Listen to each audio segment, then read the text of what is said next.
Começa mais uma edição do JR 15 Minutos, podcast da Record TV que aprofunda as notícias que mais mexem com a nossa vida. Há um ano, em 5 de novembro de 2021, o Brasil parou com a morte de Marília Mendonça. A cantora, que tinha 26 anos, 2 integrantes da equipe, o piloto e copiloto, morreram na queda de um avião na cidade de Caratinga, em Minas Gerais. A Polícia Civil e o Centro de Investigação e Prevenção de Acidentes Aeronáuticos, o CENIPA, ainda investigam as causas da tragédia. Um ano após o acidente, o que se sabe sobre a queda? Como é feita a investigação de um acidente aeronáutico? E como prevenir que novos casos com características semelhantes ocorram? 15 Minutos esclarece essas e outras dúvidas com o comandante, instrutor de voo, especialista em aviação, Fernando Pamplona. Bem-vindo ao podcast, comandante. Olá, Fara, é um prazer estar aqui para conversarmos sobre esse assunto que mobilizou o país há um ano atrás. Ainda que seja um assunto triste, é importante que a gente fale sobre ele. E quem nos acompanha nessa entrevista é o repórter da Record TV em Minas Gerais, Luiz Gustavo Biló. Biló, o que causou a queda do avião da cantora Marília Mendonça? Ainda tem mais perguntas que respostas? Olá, Fara, olá, comandante. Fara, esse assunto continua um suspense, né? Hoje de manhã, o delegado responsável pelas investigações pela Polícia Civil, deu uma entrevista coletiva. Nessa coletiva se extrai o seguinte: o piloto fez uma manobra, e aí você, como bom especialista, entusiasta e profundo conhecedor da aviação, e junto com o comandante, vocês podem ajudar a esclarecer para a gente, né? A polícia afirmou hoje de manhã que o piloto fez uma aproximação para o pouso mais longe que o convencional. Então, para que o nosso ouvinte possa entender, nas palavras do delegado, ele foi a uma distância maior do que habitualmente os aviões aqui da região costumam fazer, né? E ele fez a aproximação do pouso certinho, ele pegou a rota certinha, mas ele fez uma longa aproximação e o motor esquerdo da aeronave acabou se chocando contra o cabo de distribuição de energia elétrica. Essa linha de distribuição se enrolou no motor, que se desprendeu da aeronave, foi cair a cerca de 650 metros do local do impacto.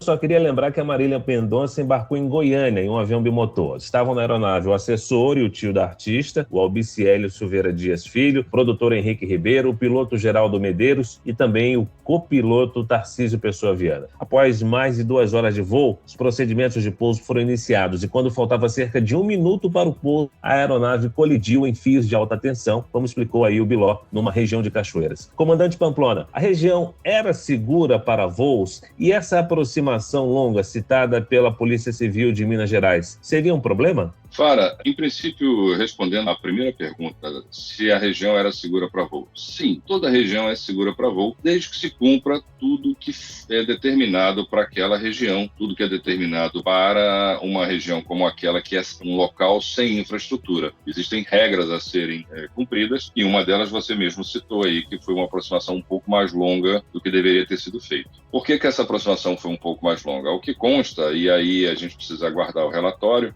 é que haviam nuvens relativamente baixas na região. Então, muito provavelmente, ao se aproximar do aeroporto, ele encontrou uma passagem, digamos assim. Então, havia uma cobertura de nuvens. Nessa cobertura existem buracos. Ele provavelmente encontrou um buraco e passou para baixo da camada de voos. E fez o resto da aproximação visualizando o terreno, que até então não era feito. Por isso, essa aproximação longa. Comandante, eu tive a oportunidade de conversar com vários pilotos, estão frequentemente fazendo voos aqui na região, e um deles, inclusive, me disse que falou com o comandante da Marília Mendonça 5 minutos antes do impacto. E eu perguntei a esse piloto, ele manifestou alguma emergência, algum problema na aeronave, algum problema de saúde dele ou de alguém da tripulação? Ele falou não, ele estava absolutamente com a voz normal, tudo tranquilo a bordo, não manifestou nenhuma preocupação nesse sentido. E eu queria fazer uma pergunta objetiva para o senhor. Todas as evidências sugerem que o piloto não viu o cabo de distribuição de energia elétrica, ou ele estava voando baixo demais e ali no momento em que ele passava sobre os cabos houve uma queda brusca, a chamada perda de altitude repentina. O senhor considera essa possibilidade dele não ter visto o cabo de distribuição de energia elétrica ou de uma perda de altitude abrupta sobre os cabos de distribuição? Somente a investigação final vai poder esclarecer, mas é uma teoria bastante plausível pelo que foi abordado por todos os que fizeram resgate, por todas as informações que a gente tem hoje, ele provavelmente fez uma aproximação um pouco mais baixa em função da meteorologia. Quando a gente fala num aeroporto como aquele, vamos falar em um aeródromo, ele não tem um terminal aeroportuário, é uma pista bastante simples, muito poucos recursos, inclusive não há informação meteorológica, a informação meteorológica é passada de boca em boca, de piloto para piloto, eventualmente alguém liga para alguém e pergunta como é que está o tempo para lá antes de se deslocar. Então, muito provavelmente, essa aproximação foi feita em baixa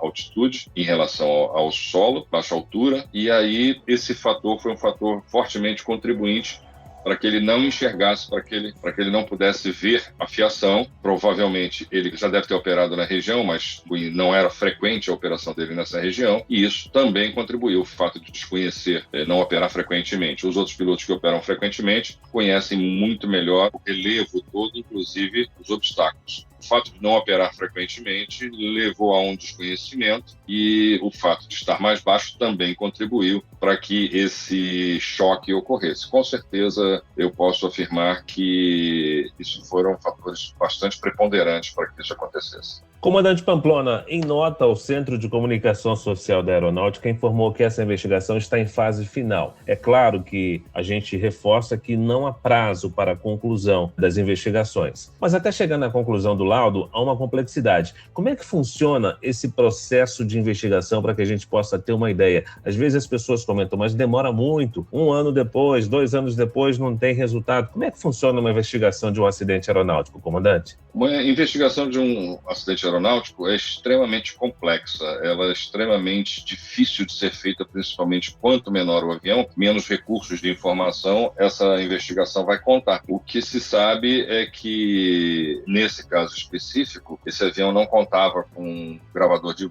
dados de voo, e isso dificulta muito a atuação dos investigadores. Então, para que não haja um levantamento que seja infiel, eles são muito lentos. Fora isso, existem análises que são feitas dos motores, e algumas delas são feitas na própria fábrica, e muitas vezes essas fábricas não são localizadas no Brasil. Então, há uma investigação muito profunda de cada elemento que possa ter sido contribuinte, em termos de instrumentos de voo, motores.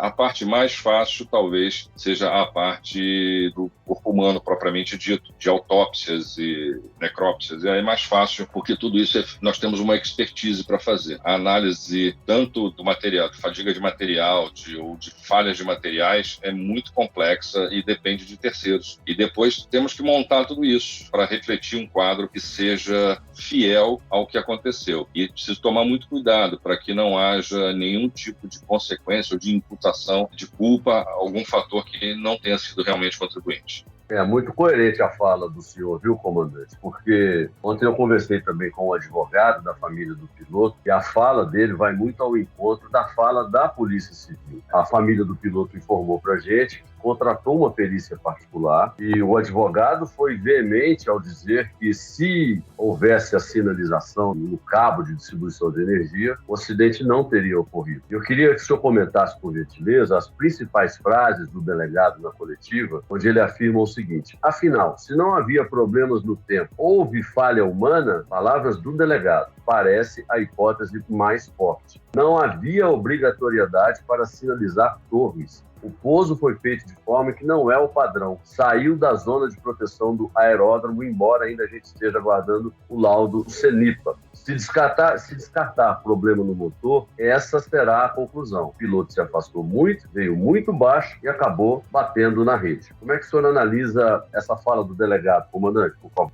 Veja, Biló, um acidente aéreo, ele nunca ocorre por uma causa única. Ele é sempre um somatório de fatores. Em aviação, em segurança de aviação, são criados diversos processos para que alguma desses processos, que são chamadas de barreiras, impeça que se culmine, que se chegue até um acidente. Todos os fatores que saiam do que é preconizado pelos manuais de operação da aeronáutica, do fabricante do avião, de instruções de pilotagem, eles acabam contribuindo para que uma dessas barreiras seja derrubada. Repito, somente o relatório final vai poder dizer o que realmente aconteceu, reproduzir aqueles últimos momentos. Mas nós temos indícios bastante fortes de que esses fatores foram contribuintes para que esse acidente ocorresse. Ou seja, algumas barreiras de proteção, como a maneira correta de se aproximar de um aeródromo, a distância em que isso foi feito, a altura em relação aos obstáculos com que isso foi feito, a falta de sinalização, tudo isso são fatores contribuintes. Ou seja, havia um pacote, esse pacote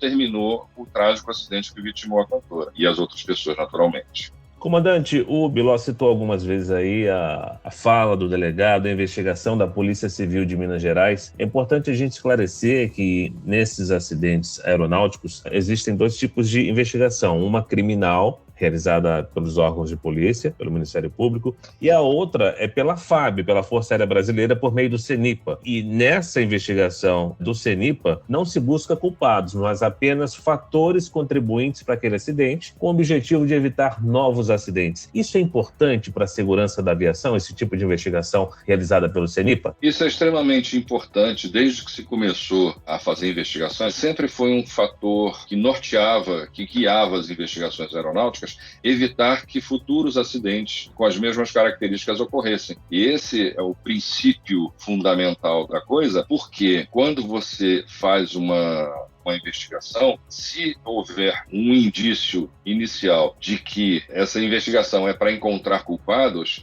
nas investigações futuras haverá muito menor envolvimento dos contribuintes. É preciso lembrar que nem todo acidente termina em mortes. E mesmo que não termine em mortes, a gente precisa fazer uma investigação profunda para evitar que ele ocorra novamente. E havendo sobreviventes, eles serão fundamentais para esclarecer o que ocorreu. Se o objetivo for encontrar culpados, não haverá a colaboração futura de alguns desses participantes desse evento. Então, por isso é que, objetivamente, não se busca culpados, busca-se evitar, busca-se a segurança da atividade aérea. Cabe à polícia fazer a sua investigação criminal e aí sim buscar culpados. Comandante, o Fara disse muito bem aí que o intuito também da polícia é apurar um eventual culpado pelo crime e no caso aqui da Marília Mendonça nada pode ser feito porque criminalmente, se constatada a falha humana, o piloto infelizmente veio a óbito. E quando a gente fala dessa investigação do CENIPA, esse suposto atraso na divulgação do laudo, né, porque os trabalhos iniciais de campo foram terminados, foram concluídos poucos dias depois do acidente. Colheram aqui as informações do tempo, conversaram com testemunhas. Só que essas informações precisam ser confrontadas com as informações dos fabricantes do motor e da própria aeronave. Por isso que o laudo do CENIPA ainda não foi finalizado, embora a aeronáutica tenha assegurado que está numa fase muito avançada. Eu queria perguntar para o comandante o seguinte: se como o próprio Fara disse que o intuito dessa investigação do CENIPA é evitar que novos acidentes venham a acontecer. Dito isso, eu pergunto, comandante, eu andei aqui por toda a Caratinga, onde estou até hoje, e vi que absolutamente nada mudou em relação às esferas de sinalização que deveriam ser colocadas nos cabos de distribuição de energia. Se o CENIPA tem como função impedir que novos acidentes aconteçam, por que um acidente dessa gravidade com uma pessoa tão famosa, um ano depois, absolutamente nada foi feito ainda? Quem é que poderia responder a essa pergunta, comandante? Comandante, só para reforçar a pergunta do Biló, a gente lembra que existem projetos no Congresso Nacional prevendo essa sinalização, mas esses projetos estão há meses parados. Geralmente quando ocorre algum acidente em que causa uma comoção nacional, surgem uma série de projetos, uma série de ideias, uma série de intenções que nem sempre se concretizam. Muitas vezes, e eu não estou dizendo que seja o caso desse, muitas vezes algumas pessoas se aproveitam do fato para ganhar alguma notoriedade e aí aparecem criando projetos mirabolantes. Eu não estou dizendo que seja o caso esse eu acho até que é bastante interessante e positivo, mas isso é um fato, o aproveitamento do acidente em si para poder aparecer.